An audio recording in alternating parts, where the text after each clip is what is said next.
maka nanti pompanya bisa di direksional kontrol valve sekarang posisi close center,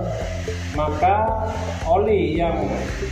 jadi ada pelatihan-pelatihan ini adalah menurut kami adalah satu-satunya yang ada di NTB, yaitu pelajaran mekanik basic mekanik course, yaitu